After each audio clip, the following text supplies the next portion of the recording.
നമ്മൾ കോമൺലി ചെവിയിൽ നിന്ന് പഴുപ്പ് വരുന്നൊരു കണ്ടീഷനാണ്. അത് പല തരത്തിലുള്ളതുണ്ട്. ക്രോണിക് ഓട്ടൈറ്റിസ് മീഡിയ, മ്യൂക്കോസൽ, സ്ക്വാമോസൽ, അങ്ങനെയാണ് നമ്മളത് വേർതിരിക്കുന്നത്.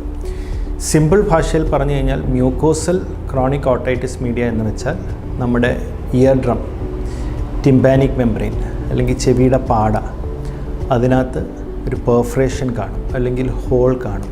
ആ ഹോൾ ഉള്ളതുകൊണ്ട് പേഷ്യൻസിന് റിക്കറൻറ്റ്, അതായത് നിരന്തരമായിട്ട് ഇയർ ഡിസ്ചാർജ്, ചെവിയിൽ നിന്ന് പഴുപ്പ് വരിക, അതുകൂടാതെ കേൾവി കുറവ്, ഈ 2 വിഷയങ്ങളായിരിക്കും ഉണ്ടാകുന്നത്.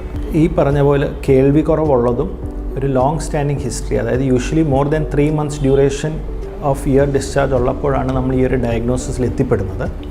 അങ്ങനത്തെ ഒരു ഡയഗ്നോസിസിൽ എത്തിപ്പെട്ടാൽ പിന്നെ അതിൻ്റെ ട്രീറ്റ്മെൻറ്റ് ജനറലി ഈസ് സർജറി. നമുക്ക് എന്ത് ചെയ്യാൻ പറ്റുന്നതെന്ന് വെച്ചാൽ നമുക്ക് ആ ഇയർ ഡ്രമ്മിലെ പെർഫറേഷൻ ക്ലോസ് ചെയ്യാം, അല്ലെങ്കിൽ നമ്മൾ ഇയർ ഡ്രം റീകൺസ്ട്രക്റ്റ് ചെയ്യുകയാണ്. അതെങ്ങനെ റീകൺസ്ട്രക്റ്റ് ചെയ്യുന്നു, അതിന് നമുക്ക് പല ഓപ്ഷൻസ് ഉണ്ട്. അപ്പം ഈ ഒരു സർജിക്കൽ പ്രൊസീജിയറിൻ്റെ പേരാണ് ടിംപനോപ്ലാസ്റ്റി.